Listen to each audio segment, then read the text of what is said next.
दोस्तों, इस वीडियो में हम श्रीमद् भगवद गीता को छोटी छोटी वीडियो के माध्यम से प्रत्येक दिन पढ़ेंगे।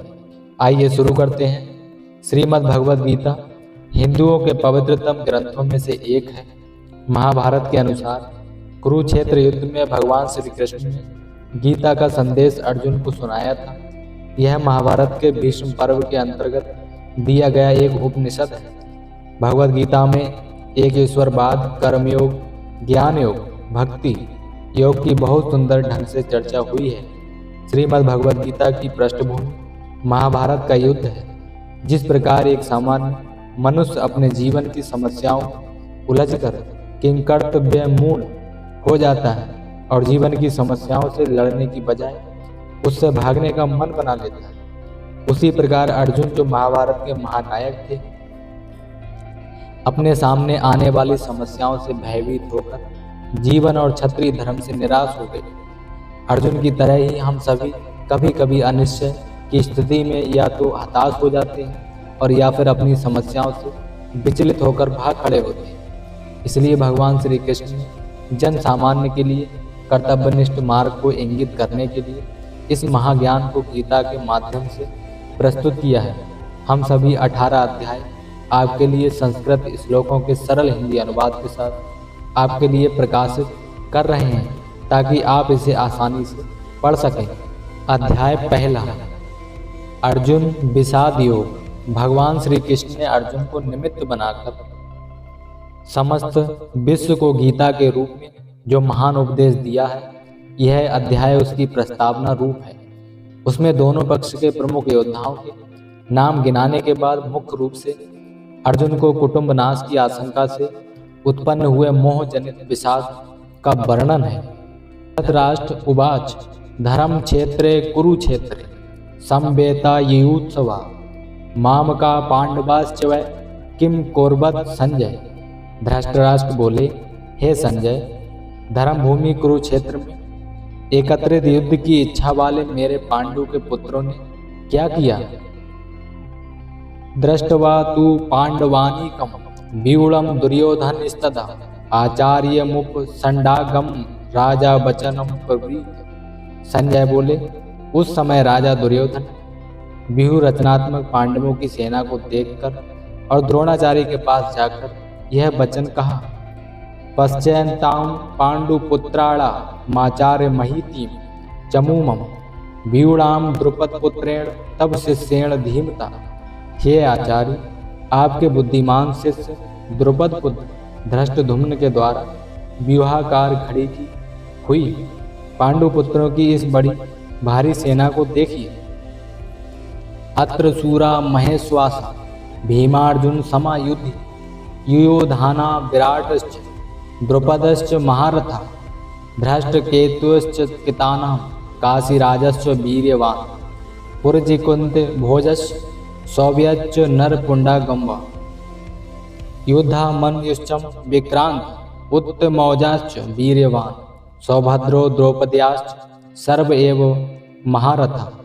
इस सेना में बड़े बड़े धनुषों वाले तथा युद्ध में भीम और अर्जुन के समान सूरवीर सात्विकी और विराट तथा महारथी राजा द्रुपद, धृष्टकेतु और चेकितान तथा बलवान काशीराज पुरजित, कुंती भोज और मनुष्यों में श्रेष्ठ सैब पराक्रमी युद्धामन तथा बलवान उत्तमौजा, सुभद्रा पुत्र अभिमन्यु और द्रौपदी के 5 पुत्र, ये सभी महारथी हैं। अस्माकं तु विशिष्टा ये तन्निबोध तिजोत्तम नायका मम सैन्यस्य संजयार्थम दानव्रवीमते। हे ब्राह्मण श्रेष्ठ, अपने पक्ष में भी जो प्रधान हैं उनको आप समझ लीजिए। आपकी जानकारी के लिए मेरी सेना के जो सेनापति हैं उनको बतलाता हूँ। भगवान में भीष्मश्च कर्णश्च कृपश्च समितिञ्च अश्वत्थामं विकर्णश्च सौमदत्त स्थैव च।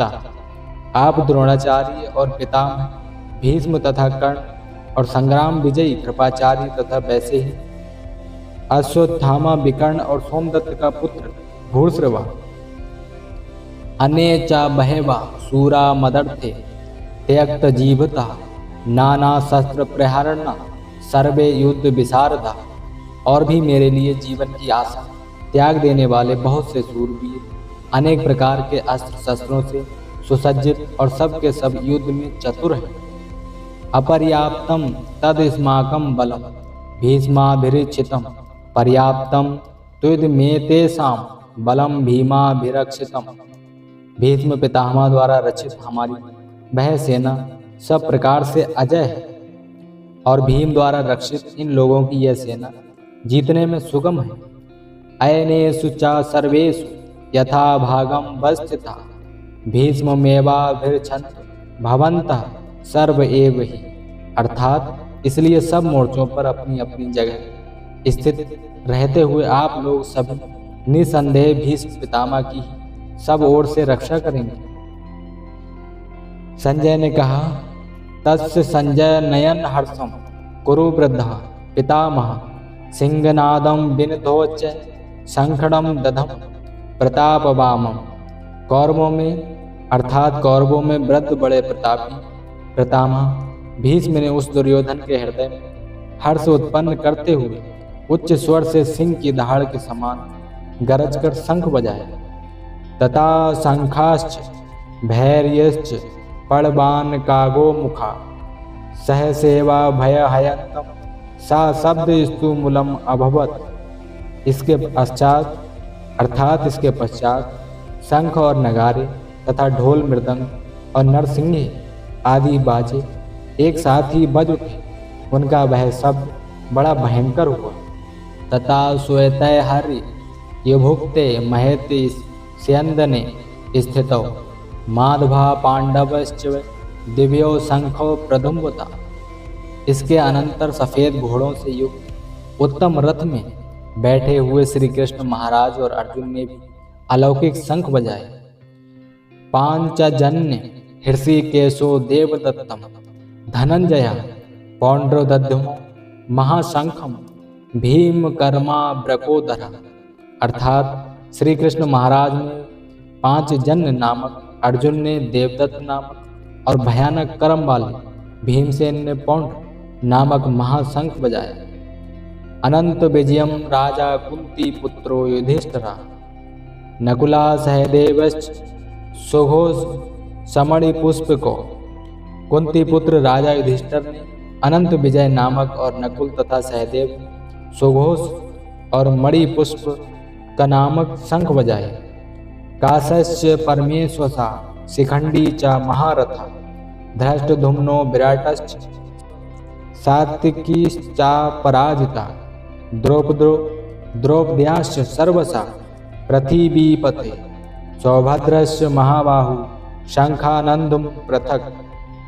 श्रेष्ठ धनुष वाले काशीराज और महारथी शिखंडी और धृष्टधुम्न तथा राजा विराट और अजय सात्विकी राजा द्रुपद और द्रौपदी के पांचों पुत्र और बड़ी भुजा वाले सुभद्रा पुत्र अभिमन्यु, इन सभी ने हे राजन सब ओर से अलग अलग शंख बजाए।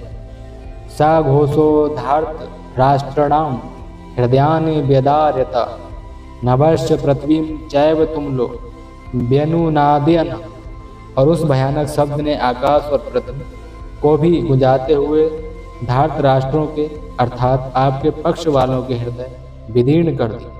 अर्थव्यवस्थितान् दृष्ट्वा धार्तराष्ट्रं कपिध्वजा प्रवर्ते शस्त्र संपाते धनु रुघम पांडवा हृषिकेशम तदा वाक्यमिदमाहं महीपते।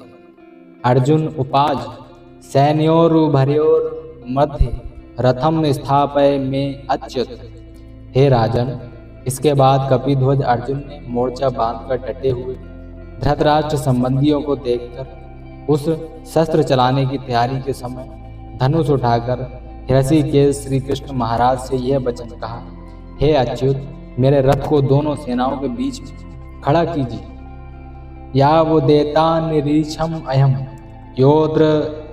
योद्ध ध्रुग कामना वस्थितान कैर्म्या सह योद्ध व्यंसमिन रण सम्मुख में। और जब तक कि मैं युद्ध क्षेत्र में डटे हुए युद्ध के अभिलाषी इन विपक्षी योद्धाओं को भली प्रकार देख न लूं कि इस युद्ध रूप व्यापार में मुझे किन किन के साथ युद्ध करना योग्य है, तब तक उसे खड़ा रखिए।